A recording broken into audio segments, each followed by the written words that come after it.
This government meeting is brought to you by Eastworks and our local cable subscribers.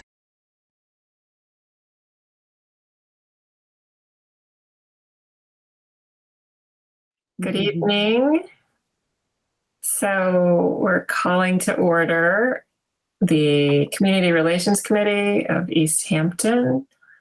And I'll start with roll call. Rebecca Passa. Here. Marla Solomon. Here. Eben Afarakuma. Here. And Emily Britton, I'm here. Margaret Kirstein is not here. Myra Oyedemi is not here. And Jan Norman is not here. Yeah. So just quickly review our mission as the Community Relations Committee. Well, I'll review that later, actually, since there's no public on this call yet. So we'll review it when we get to that item on the agenda. So, announcements. First of all, would you like to announce that, Rebecca? Sure. So that Eben can hear it? Yes, sure. So my announcement tonight overall is that I had met with Mayor LaChapelle with some questions that had to do with committee size, quorum, hybrid meetings, etc. So the information shown on the agenda about quorum and committee size is a little sobering.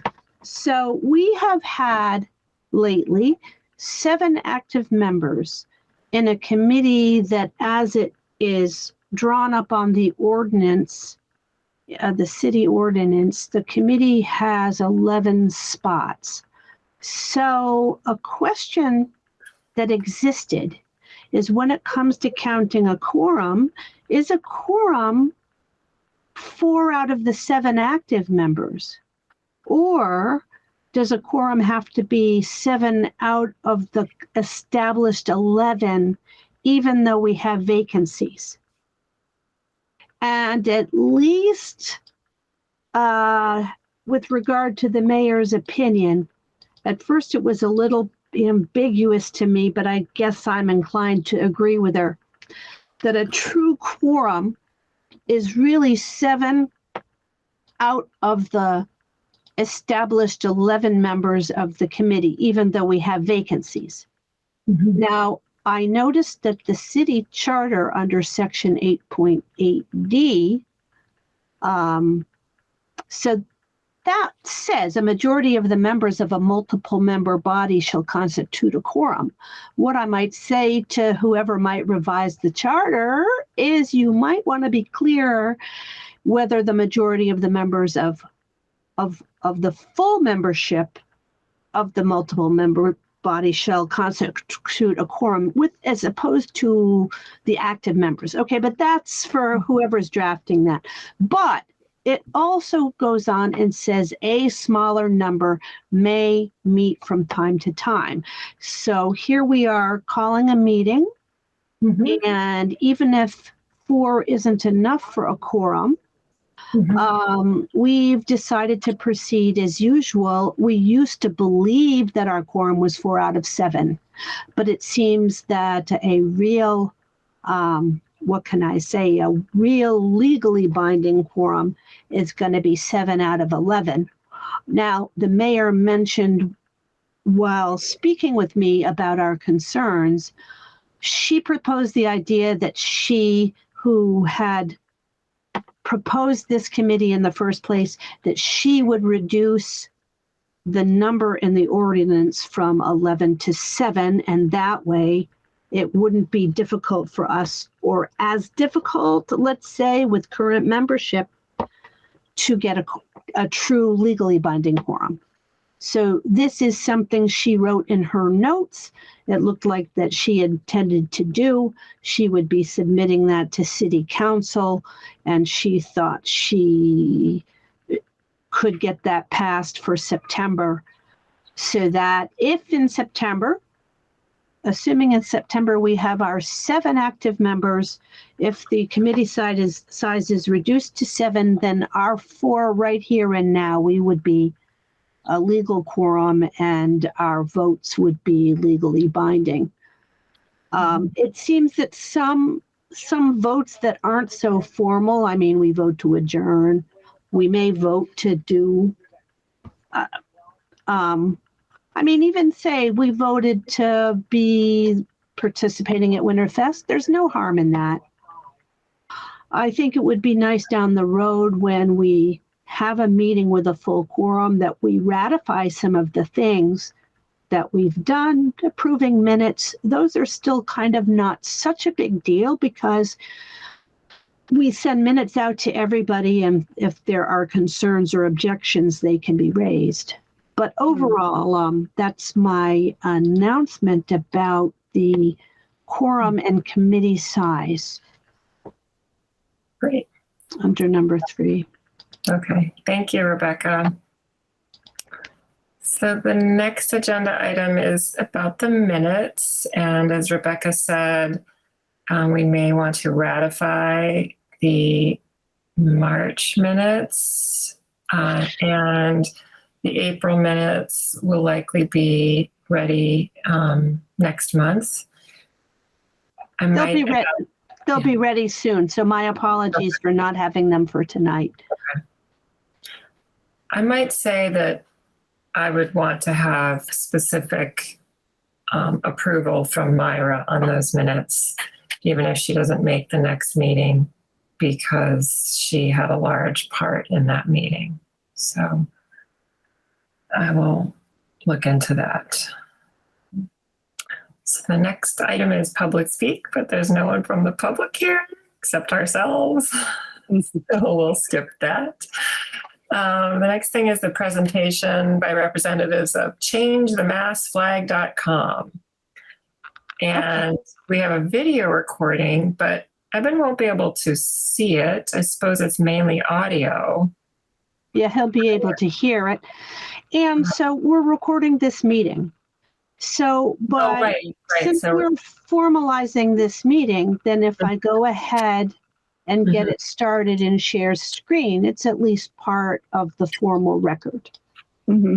So I have to, I'm usually using Zoom, so I have to kind of remember how to share screen. And what's this? Present now. Oh, I guess it's the present button. Okay, you know what? I would like to present a window. So let me, I just want to call up the video so that I can focus in on that. Okay. So now if I say present a window, this is just different, but you know what? I'll tell you what, I'll share my whole screen just to make sure it's there. Okay. Chrome wants to share, and I'm trying to say share. Now don't do it. Do you see my screen yet? No. I was going to say, obviously close all your personal things since this is being recorded for posterity.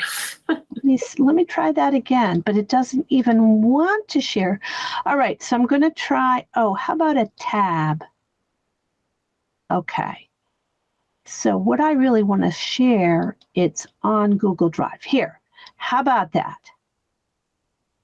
Do you see a screen with 2 people sitting at a table? Got it. Okay, so let me hit play, and this is the report from the folks who met with us. All right, so I'm recording now. And so let me say hello. My name's Rebecca.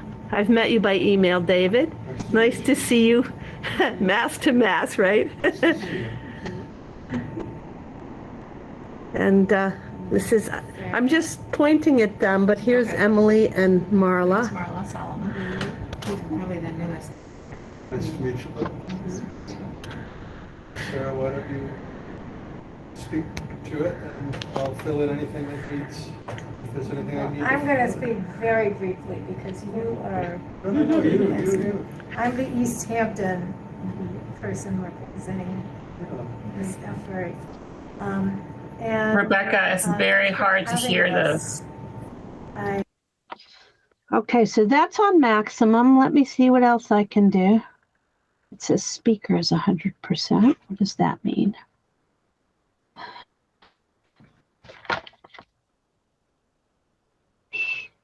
I just turned up my own speaker and that helped a bit, but. Mm-hmm.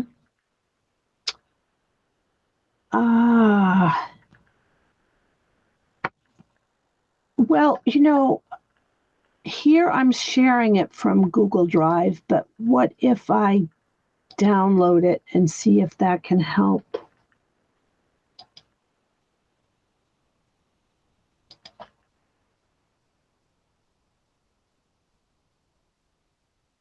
It's saying it'll open it in 50 seconds.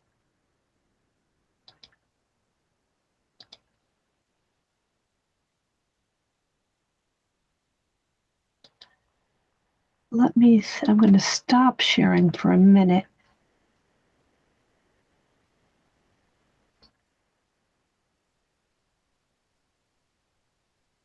I'm just hoping that that'll give me more control. It says it'll open it in 18 seconds. It depends on my internet speed a little bit here.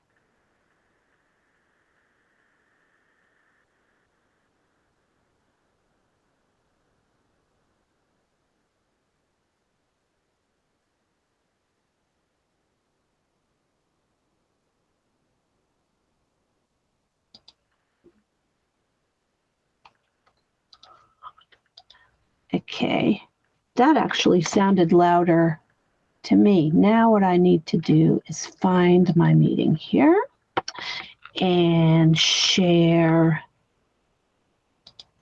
Will this let me? How about this here? Okay.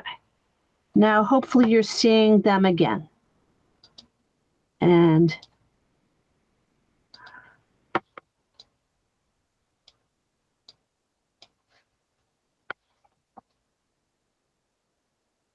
is that better? I didn't hear anything at all this time. Oh, you don't hear it at all? Okay. Mm-hmm. Maybe when I shared my screen, I didn't share sound somehow.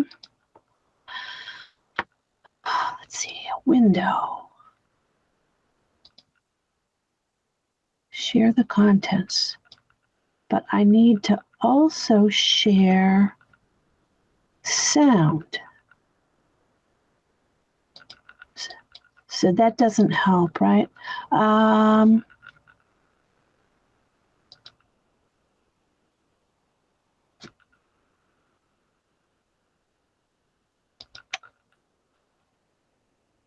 Well, I'm going to play it just in case you can tell me that you don't hear it, but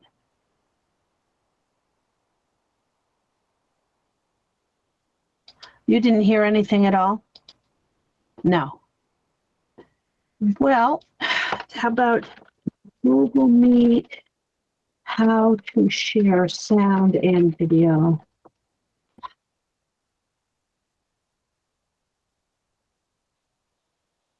Present during a video call.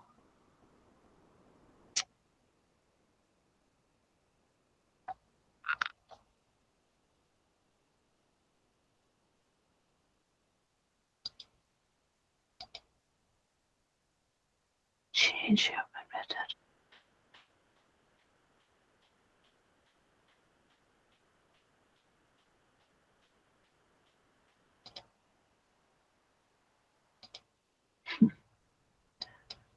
Let me stop it for a minute.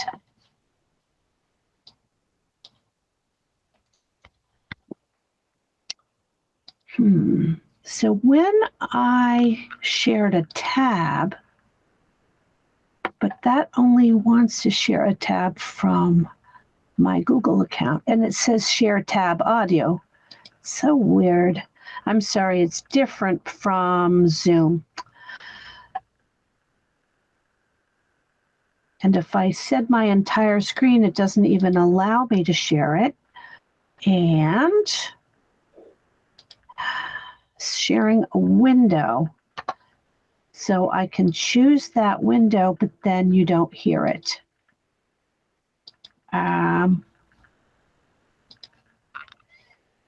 So let's see, open, yeah, it wants me to open the video on another tab. But I didn't really want to do that.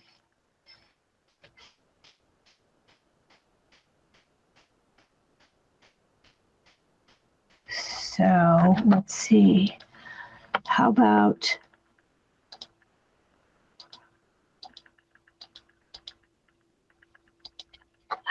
audio on tab is too low.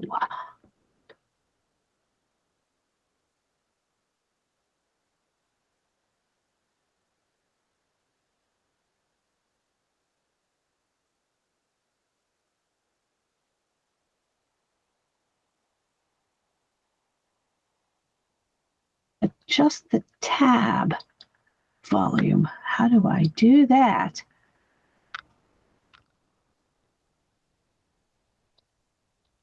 So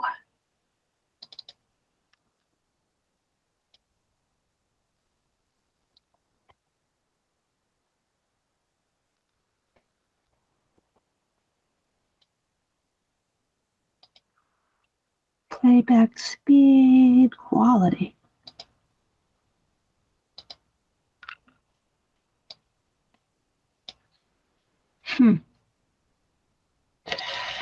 Well, let me ask you this then. Do you prefer then to postpone viewing it because the volume's too low?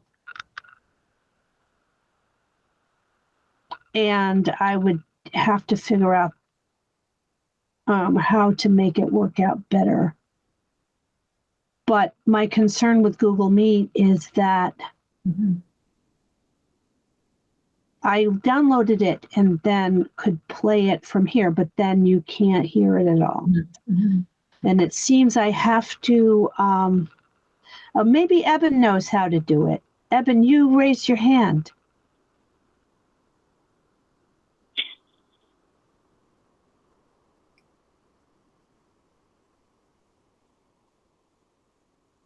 How are you doing, Eben? Are you still with us?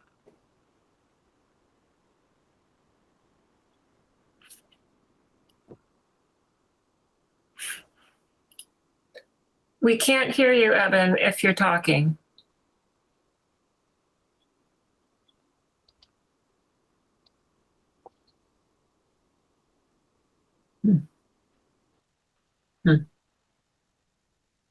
Well, maybe I'll send him an email and ask him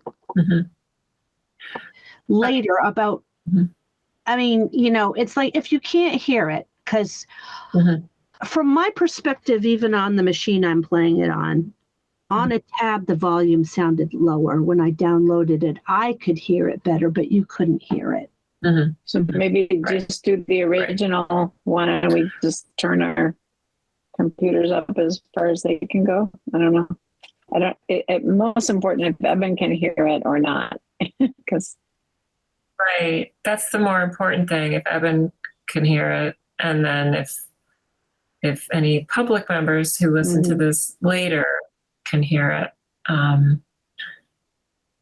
Yeah, we can also, and also like we had an action step in mind after speaking with them, right? But none of us took that action step yet, right? Not that I'm aware of. Right. And we don't need to,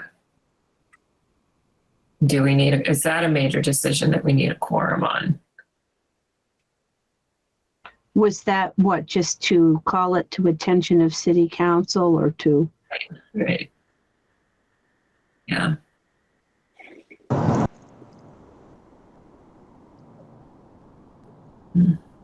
Yes, good evening.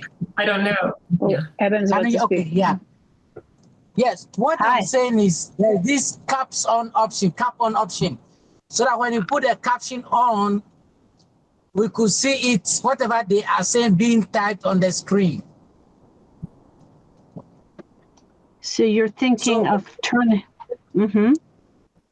Yes, I think, Zoom, Google has it. I just can't figure it out where it is now. But there's something caps on. Well, Caption, that I think it's caps. That It might is work captioned. well. Mhm. That might work well if it were like a video on YouTube that had captions. Mhm. Yeah. This is only a video I recorded on my phone. I haven't written out any captions for it. Mhm. Yeah, Google So, will automatically capture whatever they are saying and then relay it to us. Oh, interesting. okay, let me see if it actually, I see the CC thing right there. Let me see if that actually, CAC or something like that. There is, yeah. CC closed captions, but Yes. subtitles off. Here, let me say options. Okay, font color white. Why not? Okay. So now, but you see, I haven't put any captions on this recording though. So I'm just looking at it and kind of trying to set up the caption settings, but I don't see any words. You start playing the video, it will begin to capture whatever the individuals are saying automatically. Well, is that true if I'm just clicking on a video file in Google Drive just to play the file? Yes. Okay, well, so I've been trying to look at it. So I like switch tabs, but I don't see, I'm letting it play without volume on, but I don't see captions.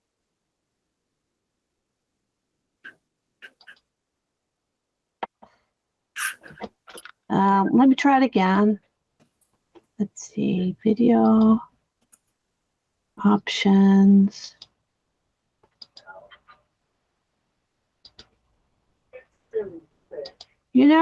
I can't change it from being off. I've been in settings trying to not have the captions on. Playback, subtitles, options. But it seems to me that the captions are still off. Again, I don't know that I've done anything to cause captions to get generated. I could perhaps do that for next time.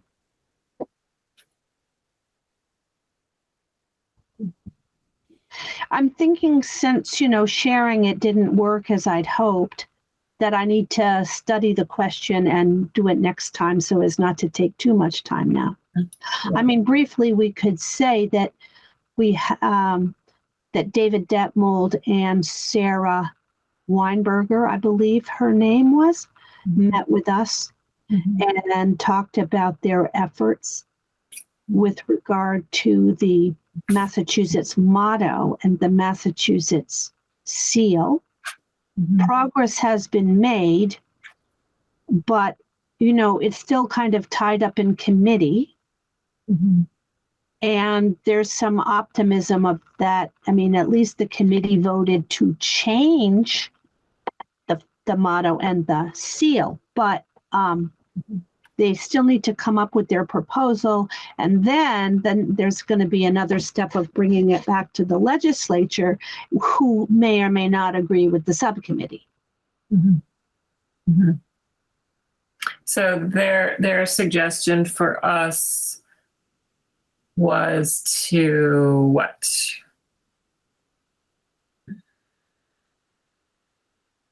Well, overall, the initial request, would we help bring this to the attention of our city? Would we, for example, ask city council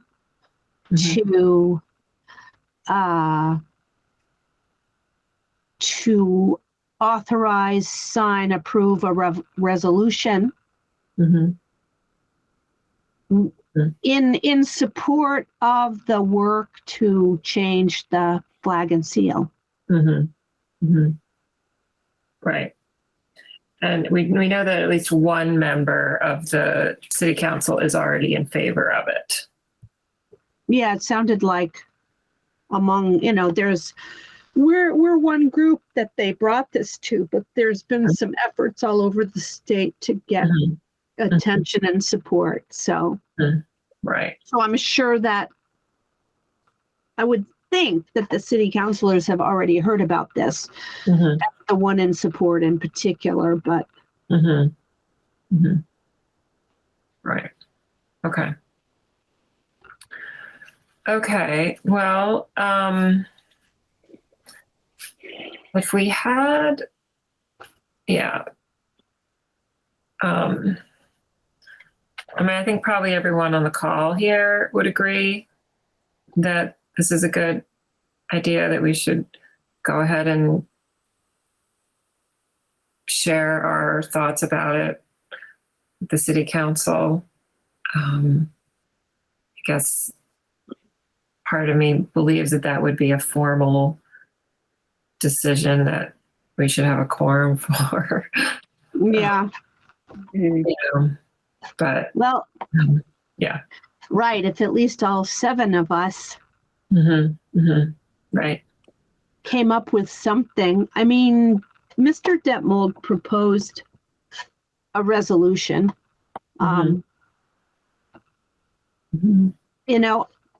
If it were me, I might propose different words here and there or whatever. But like if we were on board with 7 of us with a proposal or asking the council to approve something, then yeah, I mean, that would feel better because we are just 4. Right. I would say there's nothing stopping any of us to bring it to people's attention. But if we want to say that the CRC, Right. Right. Okay. Okay. Well, I have I a guess- question about that. Is it true that like any member of the public could also bring something to city council to ask them to propose it as a resolution? As an individual, can an individual do that? I don't see why not. Of Easthampton. Yeah, so then I don't see why not. does that put it in a slightly different light? That we don't have a quorum. Well, I guess we as a committee still can't do it, but well, so Jane, as individuals, Jane Doe could come with a piece of paper, speak at public speak, submit her proposed resolution, right? And then they can vote on it. But if we'd like to come and we say we have this proposal from the Community Relations Committee, that's where that's where we'd like to be sure everybody's on board. Right. Probably. Okay. Well, Rebecca, thanks in advance for working on figuring out how it could be shown or like put on YouTube, through the media. I think, yeah, I mean, actually, because we have a CRC Google account, I think I think if I go ahead and put it on our YouTube, at least it might share better because that's another tab. So Right. as confounding as that is, Right. but yeah, I think now that I'm seeing that I can't share, that's my bad. I'm thinking I can share similarly to Zoom, but apparently Google Meets is not as flexible as Zoom. What can I do? I will learn more about it. Right. Yes. Okay. Well, thank you, Rebecca. Sure. So the next agenda item. Oh, Evan, you have a Yes, I have a quick question. Yes. Is it possible that each committee can be allowed to decide on the number of quorum based on their active membership? Well, no, I don't think so. I think what we would have to do is we would have to, if we wanted to change our quorum or we wanted to change the configuration of our committee, I think we would have to come up with a proposal. And I think at the very least, we would need the city council to approve that. And maybe the mayor, because the mayor created the committee.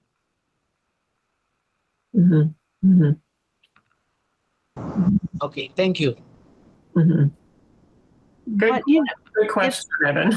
But if we have concerns about that, we can always raise concerns. Right. Right. Because why I ask this question is that being hypothetical, presenting a hypothetical situation that a time may come we may not be able to meet because we don't have any quorum.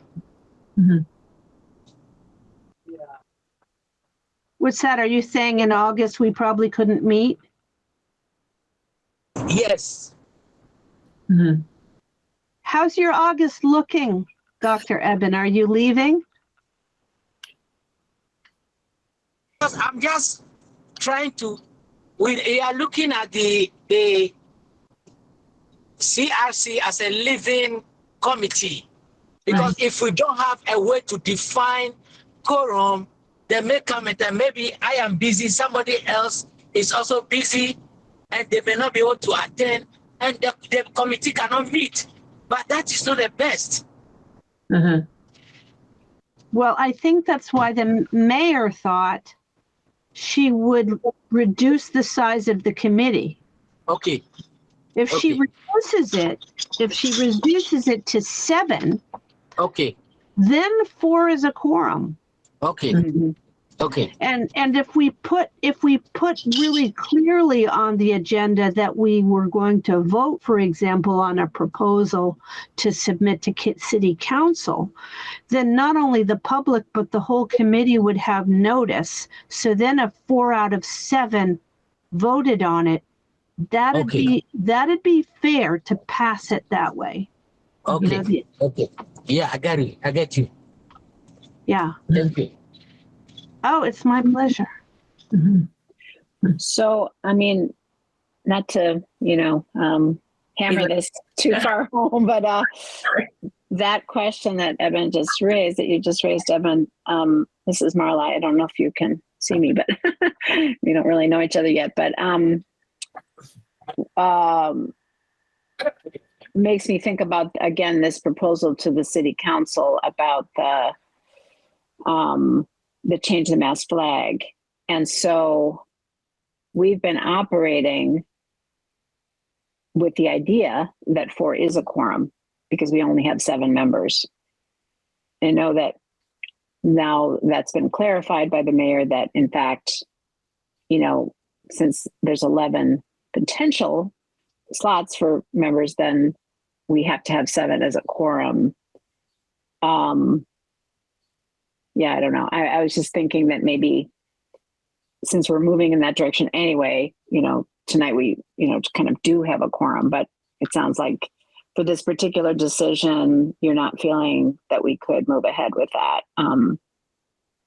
Well, one concern I have is I think it's on the agenda as announcing what we did. I don't think the potential for a vote is even on the agenda.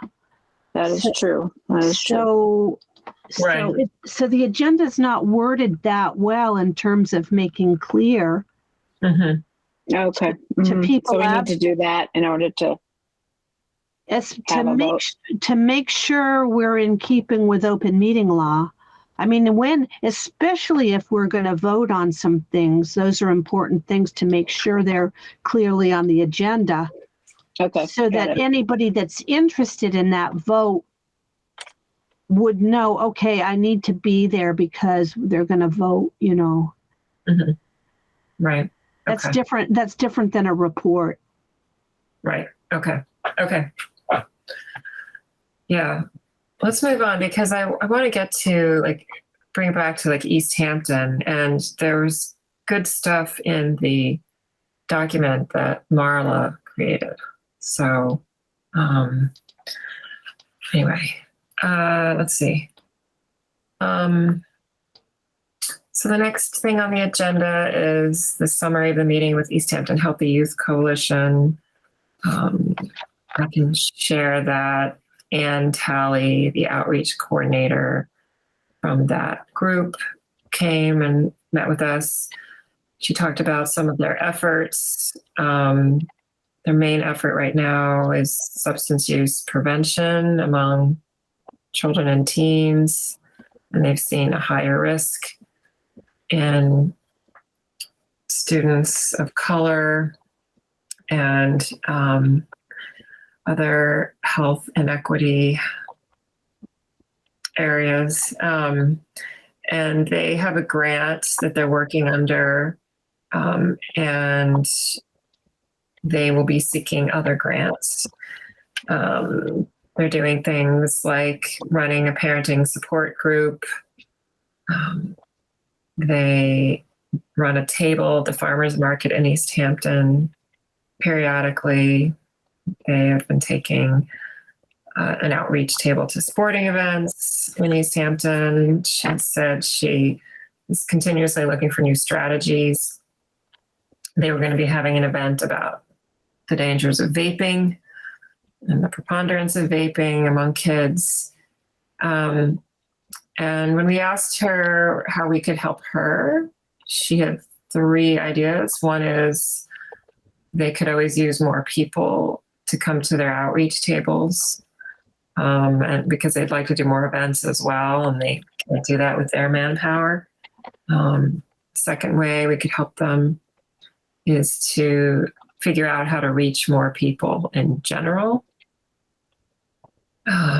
presumably more parents and more teens. And then the third idea was to enlist some sort of help with more grant writing, because they have limited time to write the grants that will support their own work. So we hadn't come up with any big ideas yet on how to support them. And I was looking forward to running some of this by Margaret, because she is a good thinker in this area. I know there's an event next week that they alerted us to through the city website. I saw it. I don't have it in front of me right now. So yeah. Any thoughts about that? Those of you who were there for the presentation.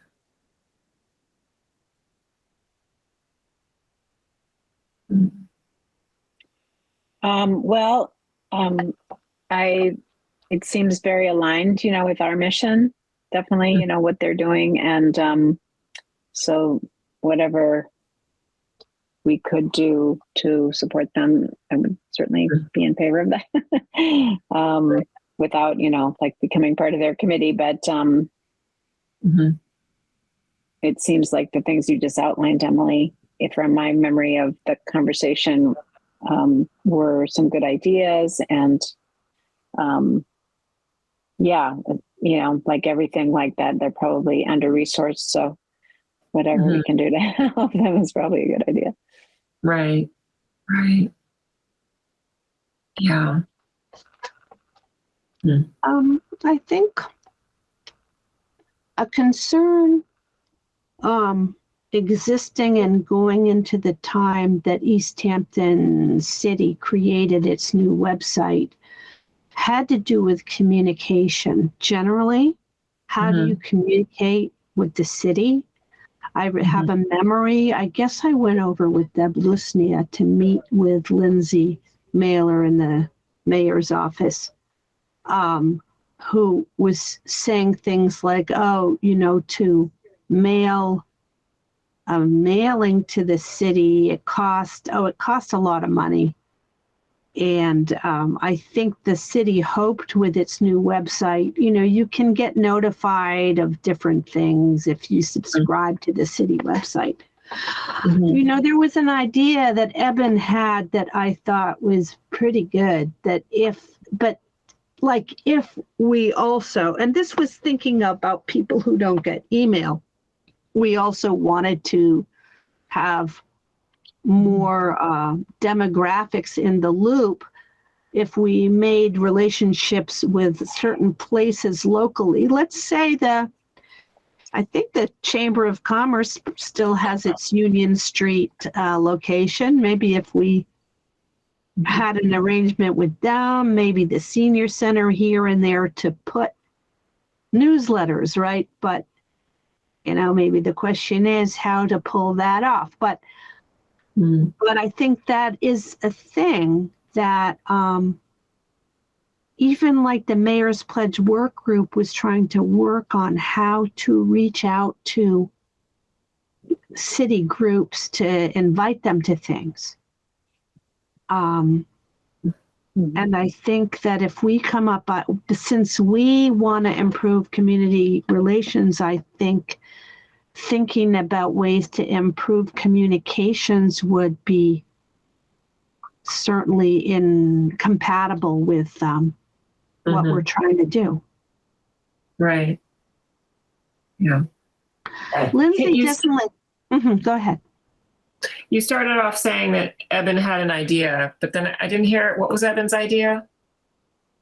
To put paper announcements at local businesses, like maybe the laundromat, I don't know, or, to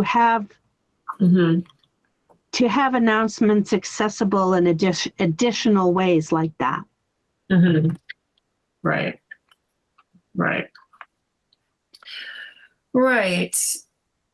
Well, part of me thinks, okay, so we ask her flyer for these relevant events, and then each of us in the committee gets a stack of the flyers, and we run around to the places we frequent ourselves and post them. We could say we did our best with that, or we could be formal about it and come up with a list of places, and then, ask for a staff person to run around and deliver it to all of them, and then we'd know for sure, what all those places were.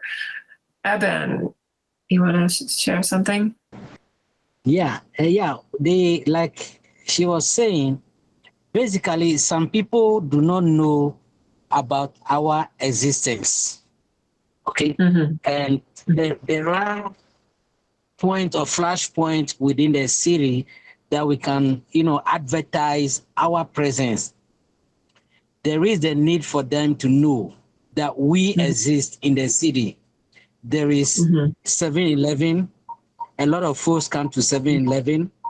There is Tandem. A lot of folks go to Tandem for coffee.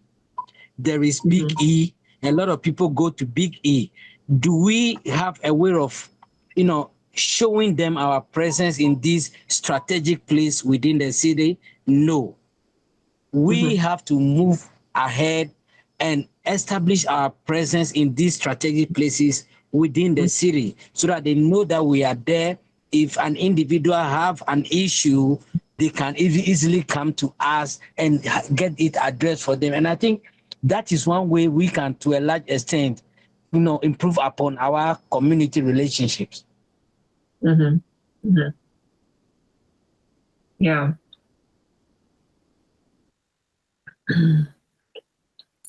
Yeah, and Myra and I started at Winterfest. I know at least 30 people learned about us because they filled out the surveys. 30 people did. Mhm. That might subtract us, though. So subtract 5 people, so it's 25 people. Yeah. I mean, if we want to do that, we can come up with one event a month, and 1 or 2 of us can donate our time each month and go to those events. I mean, I've been a little leery of doing that because I feel like we always need to prove that we're doing something, but maybe we need to just listen to people, and then pass on, information about these other events that the other committees are doing, like the Easthampton Youth Coalition. Maybe that's what we could be doing.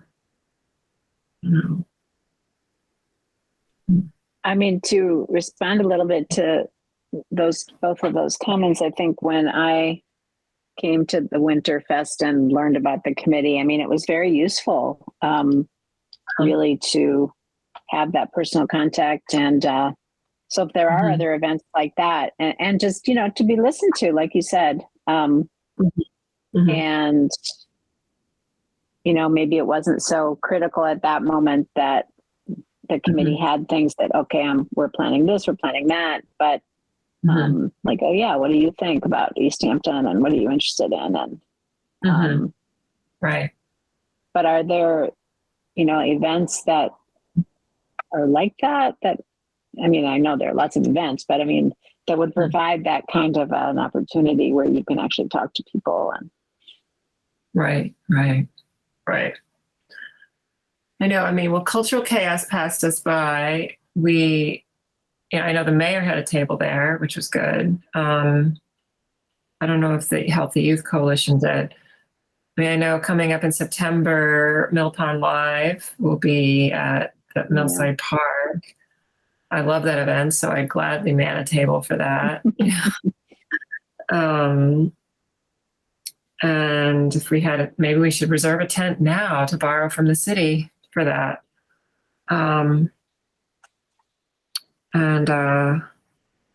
Yeah, we could split it with, or we could share it, I should say, with the Easthampton Healthy Youth Coalition, or not. We could collect more surveys there. Yeah, I think that'd be good. Other events. I mean, there's always the art walks each month. There's Halloween. I mean, those are kind of decentralized, so I don't know. Right. That's exactly, but that's true. But to your point, Eben, I mean, were you talking about just in places like Big E and Tandem and all of that, not so much attending in person, but having some kind of a flyer that was put up about the committee, or what did you specifically have in mind with that?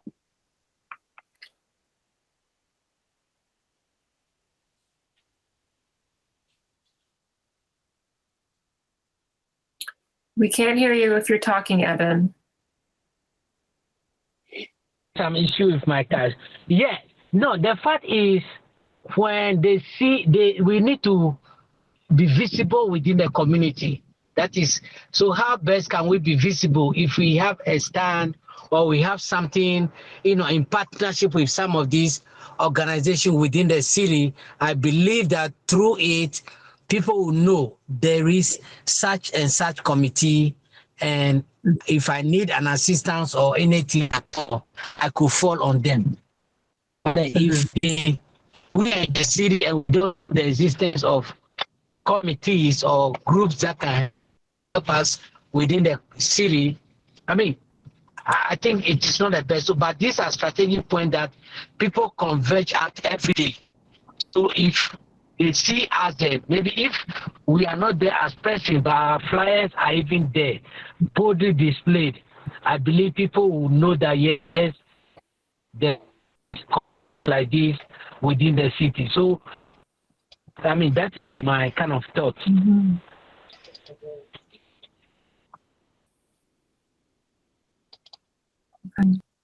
I might have missed some of that, but I think I got the main gist, which is that we really need to get out there and keep doing outreach. Yeah. Okay. Any other thoughts about the Easthampton Healthy Youth Coalition? So could we decide tonight to invite them to be in a tent with us at the Mass Pond Live? Sure. Yeah, sure. I will contact Anne and Rebecca and invite them to join us for that. Okay. I'll get all the dates squared away and I'll send them out to you all.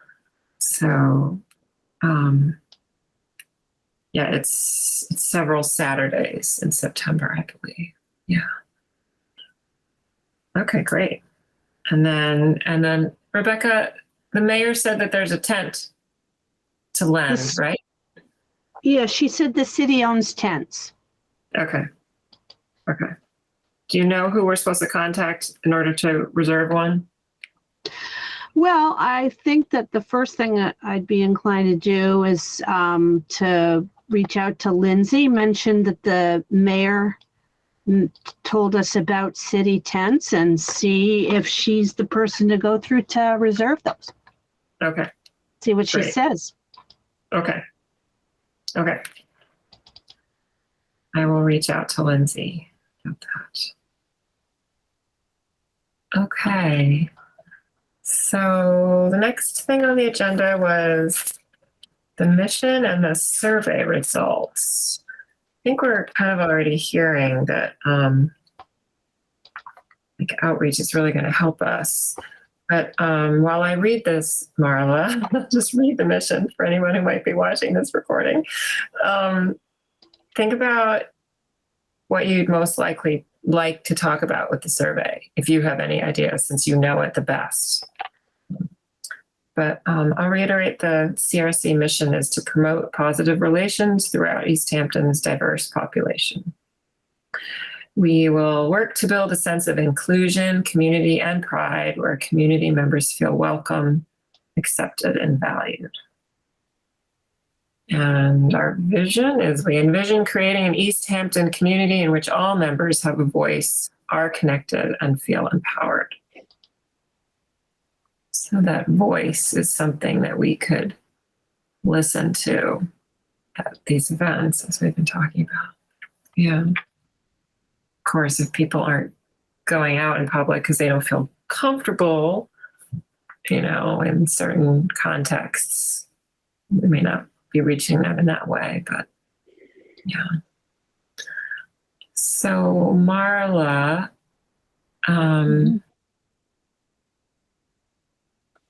tell us what I saw lots of interesting things on that survey, and I suppose we can share it because there's no audio with it, but yeah, I have trouble sharing my screen on Google Meet because of I don't know, it's my Mac or well, actually, right now I'm not permitted to share. It says right. I have allowance, but you can probably change that.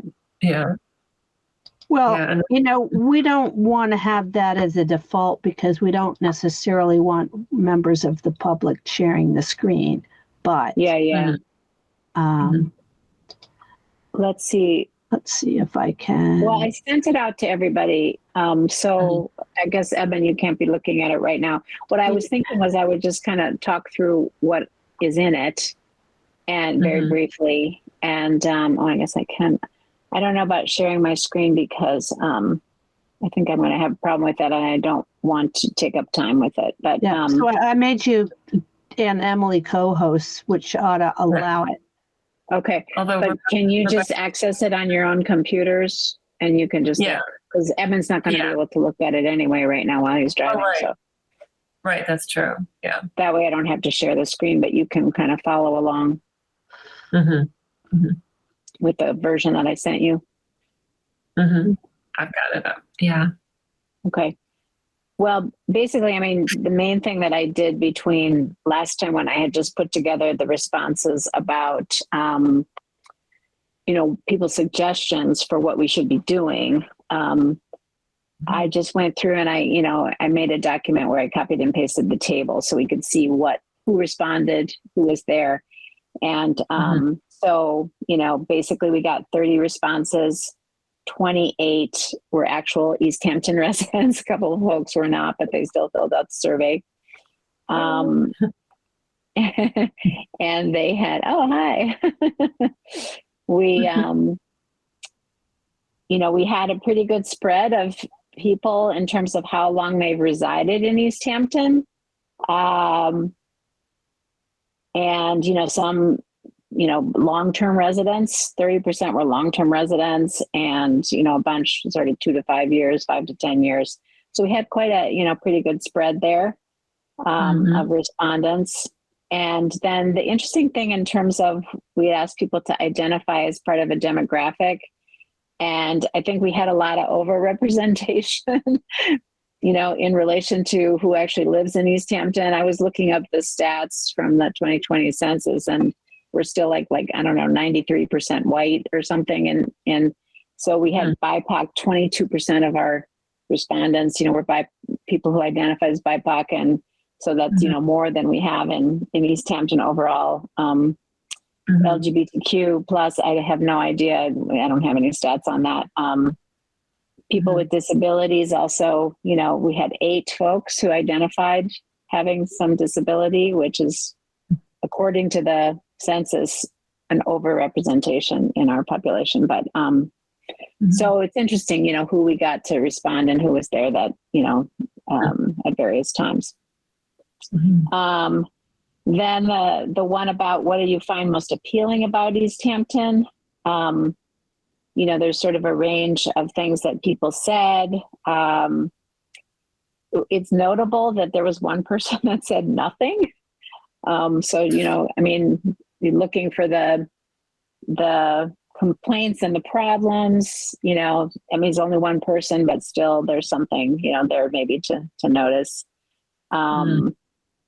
And some interesting comments in that one about access and accessibility from a person who identified as having disability, and also being a senior, about sidewalks and public transportation, being barriers to participation in a lot of community events. So that, again, a single response, but still kind of notable. Right. The response on page 3 about Easthampton is a welcoming city. So it's interesting to spread there. And unfortunately, I didn't look back to see what was high and what was low, but I assume, let's see, on the actual survey, was one high or low, like very welcoming? I'm assuming low. I'm assuming it was low. 1 was low. Yeah. Okay. And 5 is high. Mm-hmm. So, the majority of people, almost half of responses were like right in the middle. So people, to me, that indicates people have some mixed feelings about it. They may feel it's somewhat welcoming, but maybe not, like all the way. That's what I would interpret that as being. And then some, that were in the 20% chose, number 4, and 16% chose number 5. So, some people on the more positive end, if that's what that was. I'm sorry, I didn't look back to verify that on the questionnaire. And so again, with the majority kind of somewhere in the middle there, just indicates, we have some work to do, which we know already. And then a number of responses that were interesting around against people naming sort of a mixed experience, the city not being that welcoming to BIPOC or culturally diverse folks, and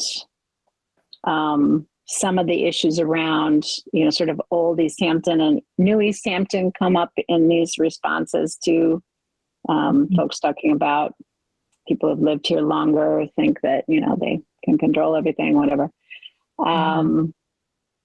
So, and then as you were kind of talking about earlier, Emily, before we started, this number 5, my experience as a newcomer with the town hall and the senior center was unwelcoming, even downright nasty. I mean, that's of some concern there for sure. Again, it's just one response, but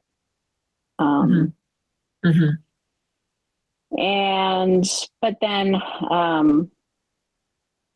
someone saying, Easthampton tries too hard to be PC to the point where it's uncomfortable. So, a lot of various viewpoints, which is good that we got people to say, their different viewpoints. Right. Yeah. And then the next question, which was about the strategic plan priorities, sort of exactly those things that you were just talking about in the mission, and then those objectives that we've named. And I apologize, I'll go in and correct this, but in this one, I didn't put the whole, all of the responses, because there were two pages to it, and I didn't notice that until I'd already copied and pasted these, but I'll fix that. So it doesn't show everything. I didn't particularly, find, I guess the biggest one is promote strong neighborhoods. Has 30%. And then the 26% is the promote educational opportunities. So that's good, because those are two of the main things, as far as I understand it, as a newcomer to the committee, that we've sort of had as top priorities, right? Doing the neighborhood thing, and then some kind of educational opportunities ongoing. And then this next, sorry, go ahead. I just want to say that makes me think that maybe at the next event, say Mill Pond Live, we could have a little survey there about what kind of educational opportunities, like present several educational opportunities to see which ones would be the most popular. See if we get a majority vote on any one of those things. Or so just a thought. And then the final, this one that follows that, based on your selection, sharing any ideas. This is the stuff that I had brought to the last meeting.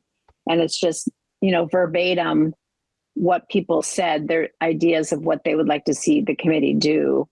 And what I did there was to highlight, and I did kind of a color coding for different main suggestions. One was events and neighborhood gatherings. So those were like in orange font. Red was structural change or complaints. Yellow, I put that for SRO because I didn't know what the SRO was, but now I've understood that it's the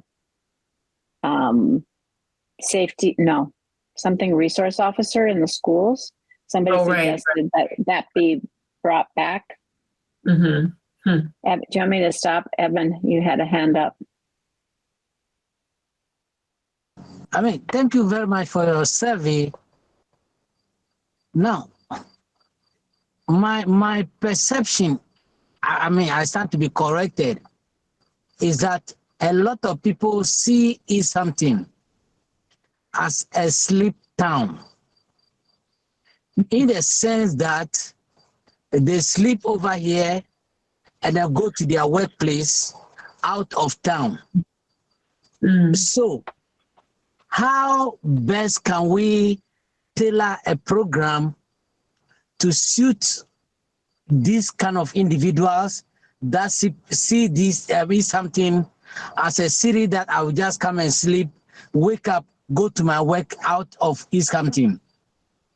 And I think that is an area that as a committee, we should be looking at to a large extent.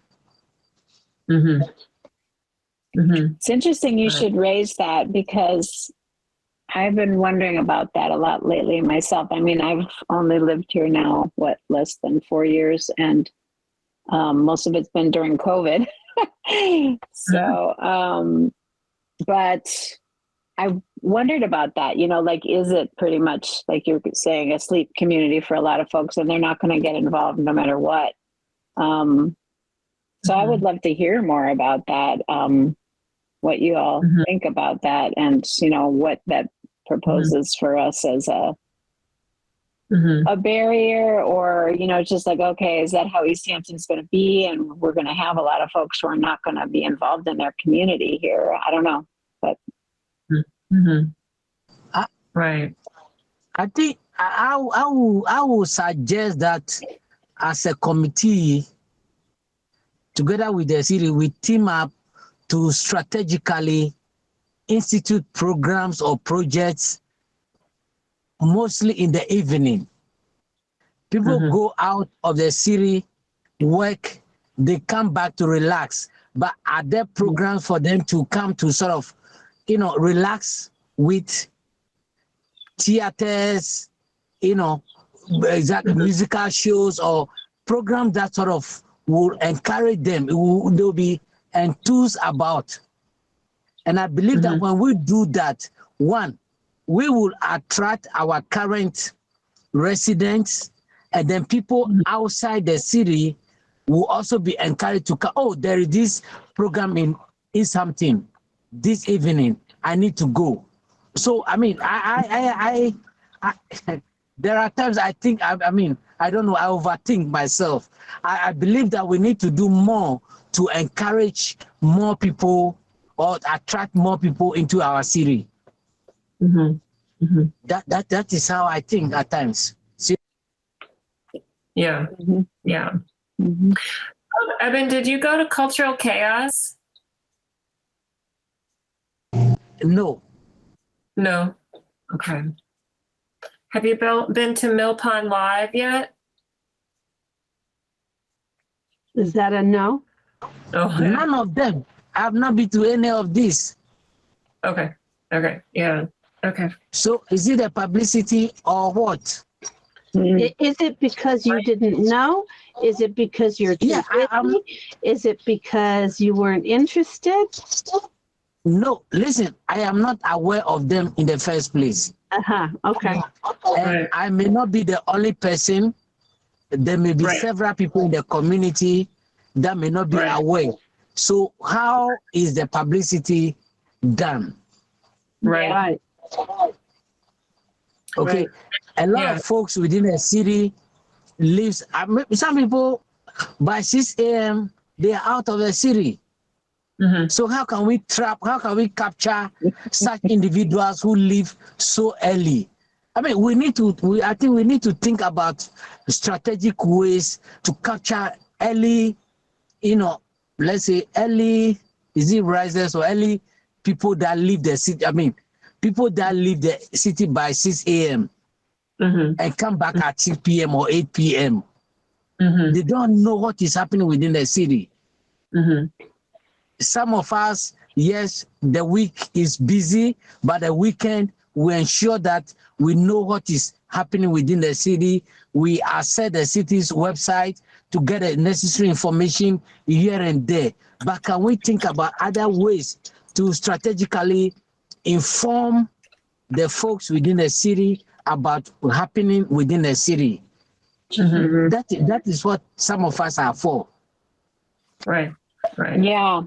I mean, I think that's really true. And one thing that I've noticed is when I want to find out what's going on, I have to go look for it. I have to know, okay, there's Luthier's, there's, all the different venues, and I have to go to their websites and I have to look, and but not everybody's going to do that. And, I don't know that that's our role, but what's the push out to folks who might be interested in doing more community events, but they just don't have the time to look and, seek it out. Right. Yeah, Mala, you see, some of us, we are very inquisitive. well, when I say we are very inquisitive, it's like I want to get the information myself. So I go out to look for the information. I go to the library, I go to the various convenience shops within the city and gather information for myself, and then know where to go at any particular point in time. There are some people, they are laid back, and that is another definition of Easthampton. Easthampton is a laid back city. So how best can we, feed these individuals that perceive Easthampton as a laid back city with the necessary information so that they take advantage of them? And that is a big challenge for all of us on this committee. Right. Push the information to the people within the city. We need to craft or devise a way by which you can push the various events within the city to people within the city. I know the city has some of our emails or contact phone numbers. Is it possible that we can take advantage of that and kind of push the various events taking place in the city to individuals? I mean, these are some other ways that, honestly, there are times I think and my brain becomes so hot that I don't know what even to do, because I believe that there are a lot of people within the city. One, they are not happy that they are in something because they don't know what is happening. Two, they just don't have the various networks or where to go for the appropriate information. And like I said, some of us, we are very extrovert, we are very vocal. So we go out there to look for the information for ourselves. Some people, they just, be in their cocoon. I don't want to hurt anybody. I don't want anybody to hurt me. But can we find a way to push information to them that this is happening in something, and then they can take advantage of it? And I think that is what we as a committee can do. Right.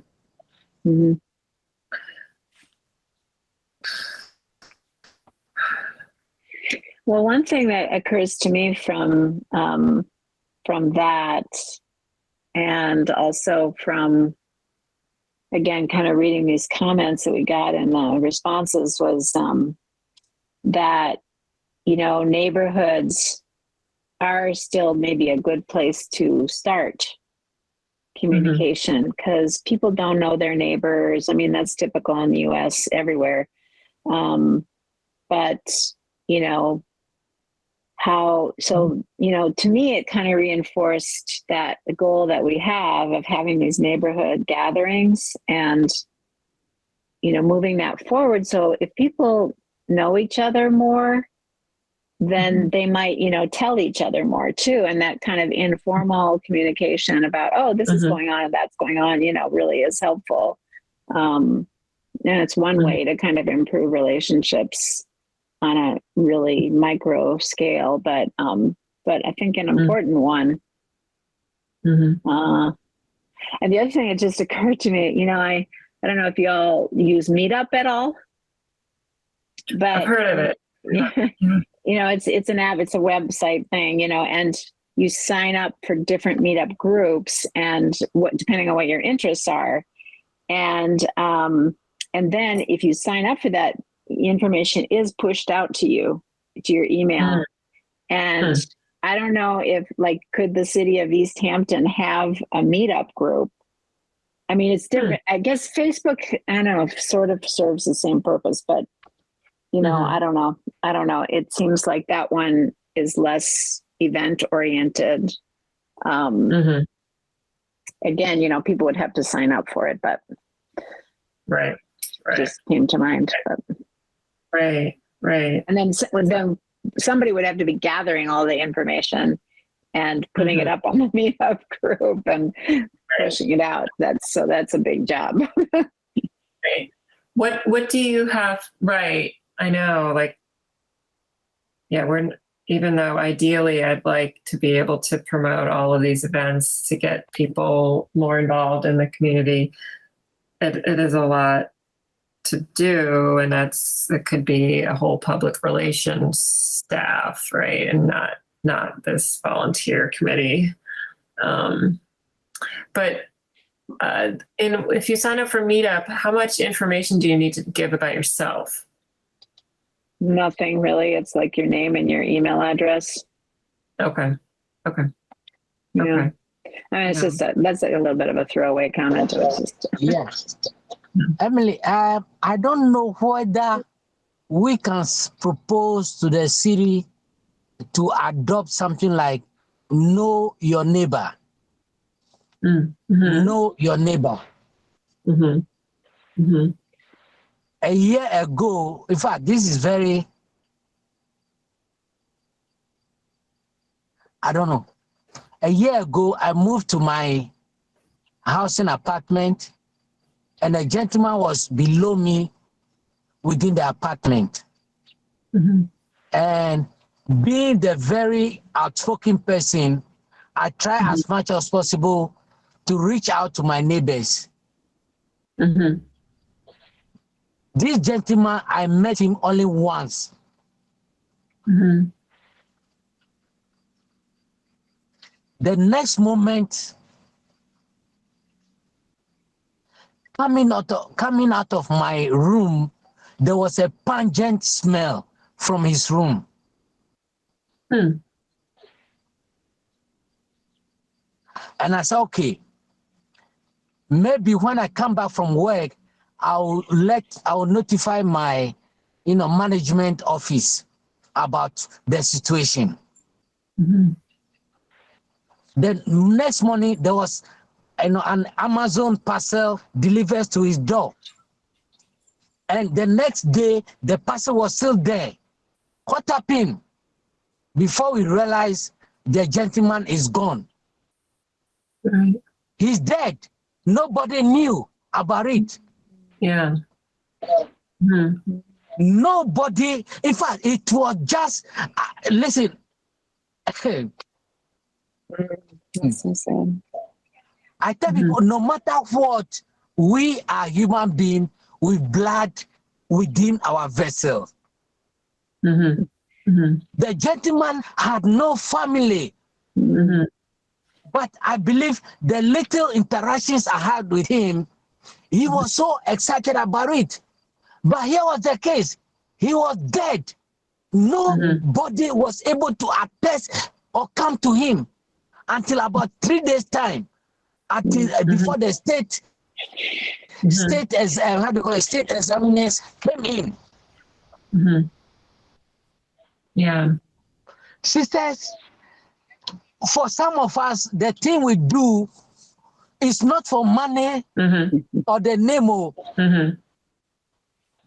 It's not the money or the name or, the kind of, no.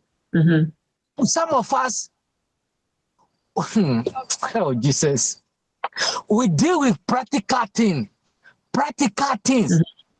There are people within the city that was just somebody to say, hello, how are you? How is everything doing? Then they'll open up, but they don't get it. They don't get it. Right. Yeah. So, sisters, there are times I believe that I need to go far and beyond what I do. Because people really need others to help, to guide them. And there are people, they will not come and open up to you, say, oh, Emily, oh, Mala, I need this XYZ. No, until you position yourself in such a way that they believe that they can trust you. Right.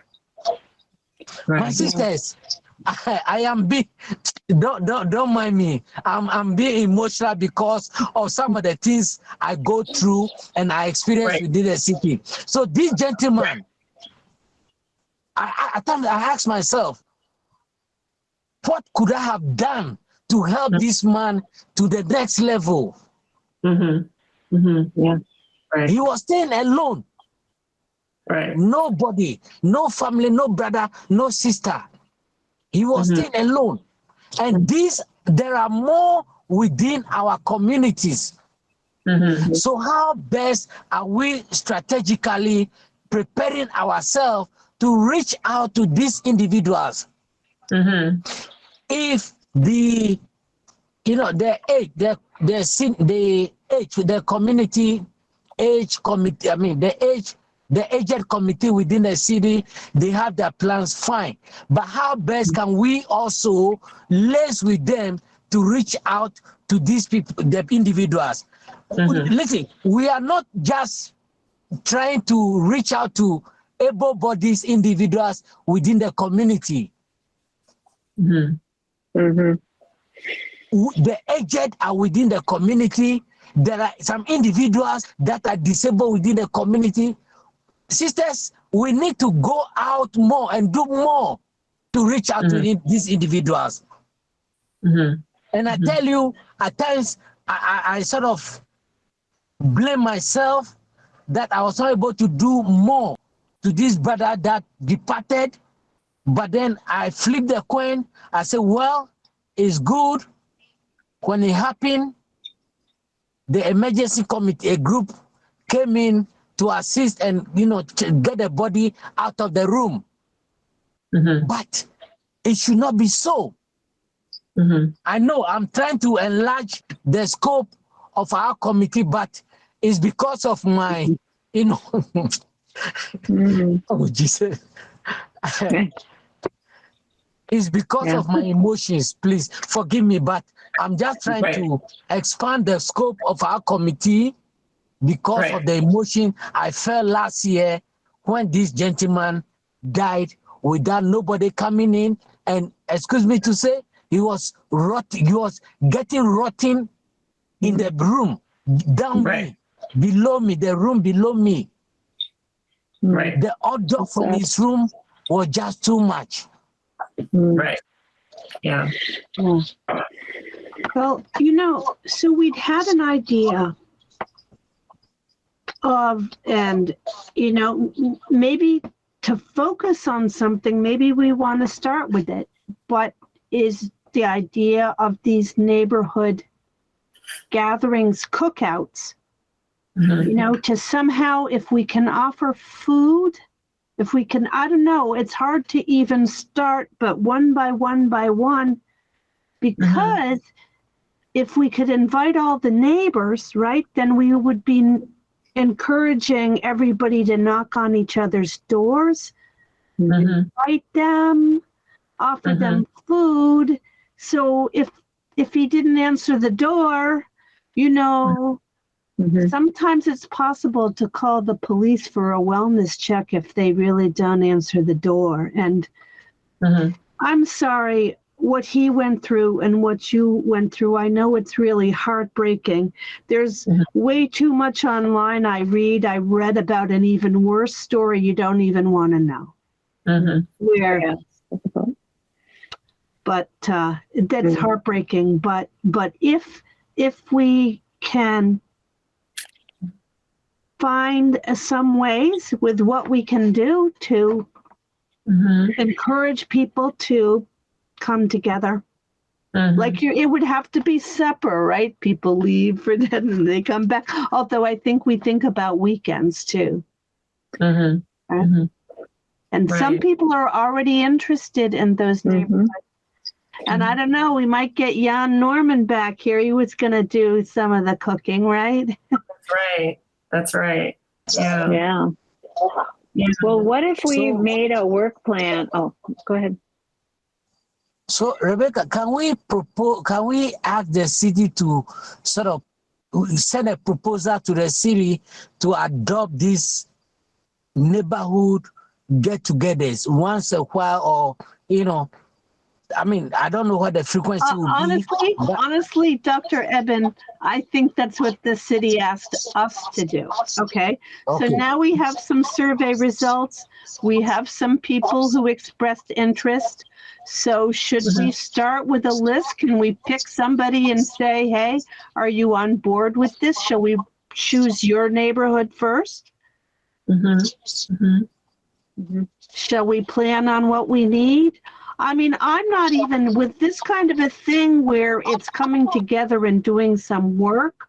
I wouldn't even be as concerned about what a quorum is, because again, in terms of funding, we'll get it under the mayor's funds, so that office can approve it. And if we at least can identify enough people to work together to have it happen, that's what we need, right? I mean, Okay. Well, I mean, I know that Marla and I have talked about doing it in our neighborhood, but in a way, I feel like our neighborhood has started some of that already, and maybe we should pick somebody from that survey, someone else first. So, Well, what do we have to do it one by one, or could we, like, all of them? yeah? I mean, is there a reason why you're suggesting we just do one by one? oh, my only reason of saying one by one or anything is just so far we've done 0, right? So 1 is better than 0. Yeah, That's I think, for sure. you know, the city, I believe that the city has the list of apartment or areas that there are more, I mean, a lot of individuals are residing. So if we can pre-select apartments or residential areas where there are more than maybe 500 individuals, and then kickstart such an event from such places to some extent, it will help us. Maybe, you know, we can say, okay, this day is reach out to your neighbor. Or knock on, we can just capture it, knock on your neighbor, knock on the door of your neighbor. I mean, it's a project within the city of Easthampton. Knock on the door of your neighbor or check on your neighbor. Something, let's capture something in a very patchy. Knock on your neighbor or check on your neighbor. Let's say check on your neighbor. If for the month of November or whatever month it is a month of check on your neighbor. It will encourage people, even after the month of November or the month that we select, I believe some of us will continue to check on our neighbor, because in the month of November, we establish some relationship with our neighbor. So subsequently, we can continue to check on these individuals. And for me, I think it will help all of us. There are a lot of people within the city and even in America that are living alone. Who checks on them? If the cops don't come, who checks on them? Right. So if we just declare that, okay, the city of Easthampton is adopting maybe August as the month of check on your neighbor. It's a matter of go, oh, hey, neighbor, how are you? Good. I mean, just knock on the door. How are you? Who is there? Okay, go. Some people will not accept you. Some people will accept it. Whatever it is, you've done your best. And I believe that subsequent months, as we continue, people will see that, oh, you have a genuine heart for me, and they will allow you to speak to them. And that is something that we will be doing. And I believe that people will see that, yes, our CRC committee, we are doing something for the community. Right. That's not a bad idea. I kind of like it. Part of me is a little worried about some people showing up at the door with a weapon, but we know that there may be some exceptions. Some people may not be comfortable for you coming to their door, but folks living in apartment or flats here and there, I mean, just knock on your neighbor. Listen, it is interesting, and at times I get surprised that you can be living next door to somebody that you never speak with that person. Right. No, my sisters, yes, it is. We are scared of our neighbors. However, whatever it is, even in the middle of the night, when you have something challenge going through your life, or you have some stomach upset or whatever, you should be able to call on neighbor. Oh, neighbor, please help me, call 911 for me. But we don't have that situation now. Somebody will be maybe going through an issue. He cannot call the neighbor to call 911 for him or her. Sisters, that is very pathetic and appalling. Right. It is not your money that I'm looking for. Just call 911 for me. And that is the kind of community relationship that some of us think we should fight for. Yeah. So that is my concern this evening. Right. Okay. Thank you. I see Rebecca is smiling.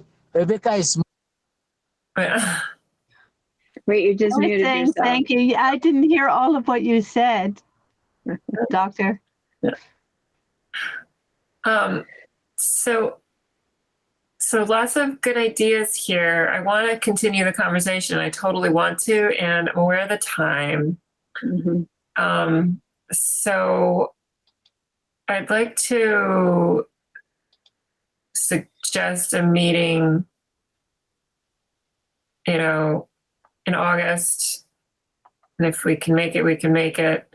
I want to skip the next 2 agenda items, number 9 and number 10, go to number 11, which is best days and times, although that's going to require me getting hold of Jan and reviewing Margaret's email. So I'm wondering if we could just pick our next meeting date and then adjourn. Okay. If I remember, I think Margaret still preferred Wednesday evening, right? So the 4th Wednesday would be August 24th. 3rd Wednesday would be the 17th. That's right.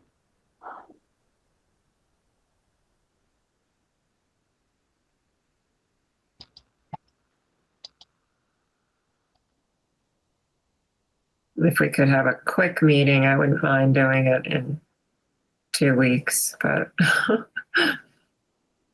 sort of like what's that date? What date would that be, Emily? 2 weeks would be August 10th. 3 weeks would be the 17th. August 10th is not good for me. Okay. Eben, does August 17th work for you?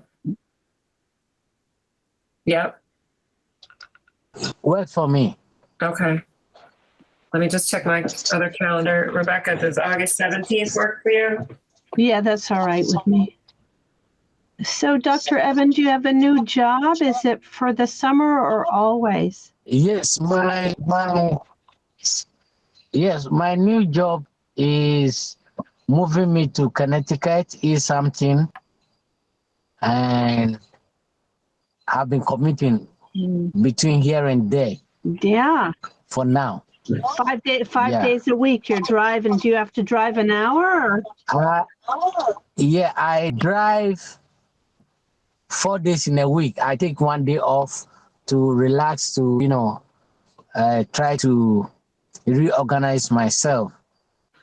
So yeah, mostly Fridays or Thursdays I take it off to reorganize myself. And I think is Wednesday still an okay meeting night? Oh yes, Wednesdays are still okay with me. I do my best to, block the time frame so that I can be a part of you until further notice. Okay. But if it's online or at least a hybrid, it's probably easier for you to connect. I think the online is 70% okay with me. Right. What's the 30%? Just like my student prefer online classes. Mm-hmm. Of course, some of them want to have some, very crafty ways. They tell you they are online, but they will not be online. But that is not me. Yeah. And I understand them so much. Some of them are working double work. They are working at two places. They need to make sure they come to class, get their degree. But, I mean, I always tell them, I have been a student before, so I know some of these tricks and I understand it. So you can't trick me, yeah. However, yes, I will be here for meetings. So let's propose August 17th, but one more question. Is 6:30 better for you, Evan? Yes, I think it's okay with me. 6:30 is okay. Yeah. Okay. Yeah. Yeah. Does that work for you, Marla and Rebecca? Sure. Okay. Yeah, that's okay with me. Okay. Should we pick a backup date in case there's other folks who are not here tonight that could make another date, but not the 17th? Yeah. Thing is, I want to decide that soon because Well, the backup might be the next Wednesday if they can't do Yeah. it. But at some point, the city tends to ask us, when is your regular meeting? So at some point we said, well, it would regularly be on the 4th Wednesday of the month. But then that doesn't seem to work. And then, we had a lot of meeting room problems, this and that. right. I guess just to retain a little bit of momentum and to throw the city's wishes aside for a minute, I'd like to try and do it August 17th. Okay. Yeah. So let's try for that. If Margaret and Jan tell me that they can only make the 24th and that they are definitely going to come, then I'll switch it. I am doubtful that I'll hear that from them. Yeah. Emily, I think some time back we had a specific meeting time within the month. Is it possible we can revert to that? I think was it a second Saturday, Wednesday in the month or so? Can we revert to the schedule that we had for our monthly meeting? Are you saying reverting to the 4th Wednesday? That's when we've had it, but Yes. Is it possible we can revert to that? yeah, we can do that. I mean, I have a bunch of to-do items. I might as well just do them, and we can just meet on the 24th if you'd rather. Is that what you're saying? Revert to the 4th? Yes.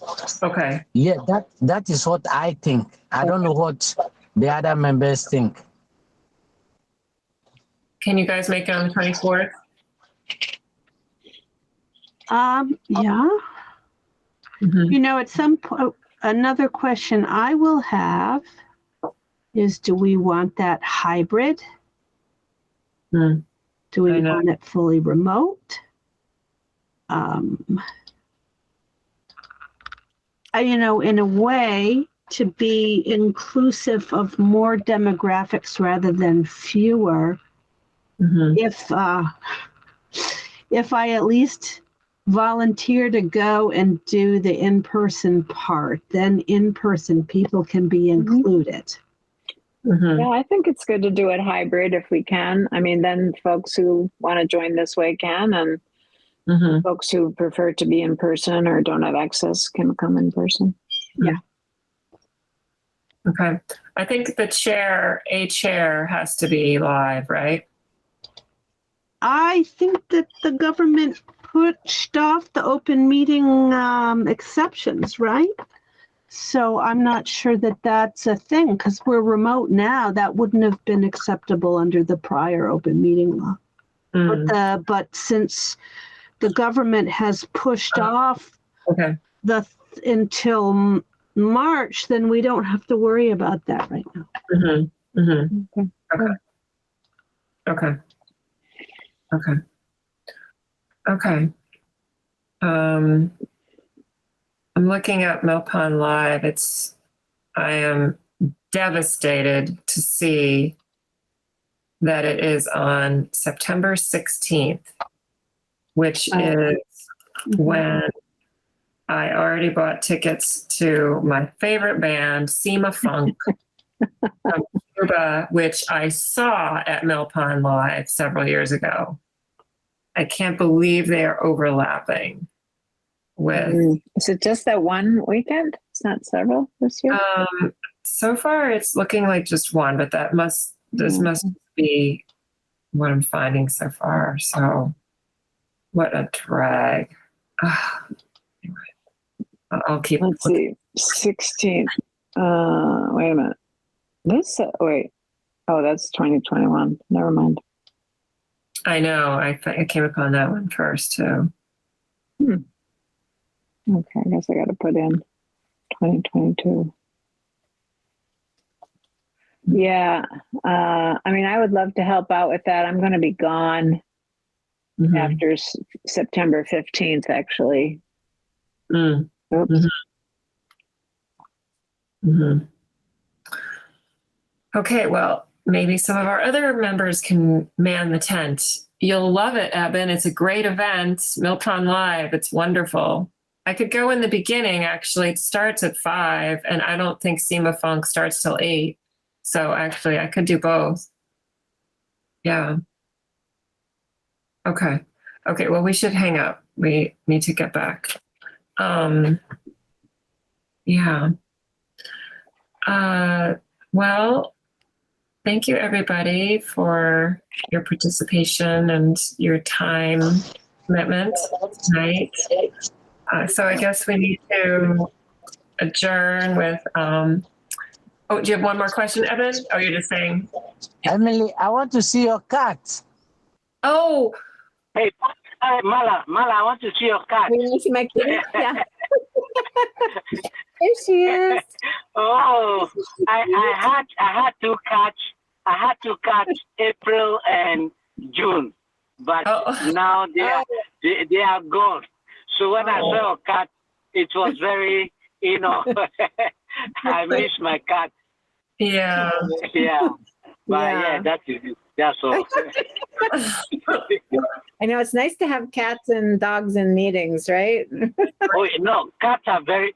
I mean, I'm a cat person, not dog. I'm a cat person. Yeah. Right. Yeah. Oh, that's great. Okay.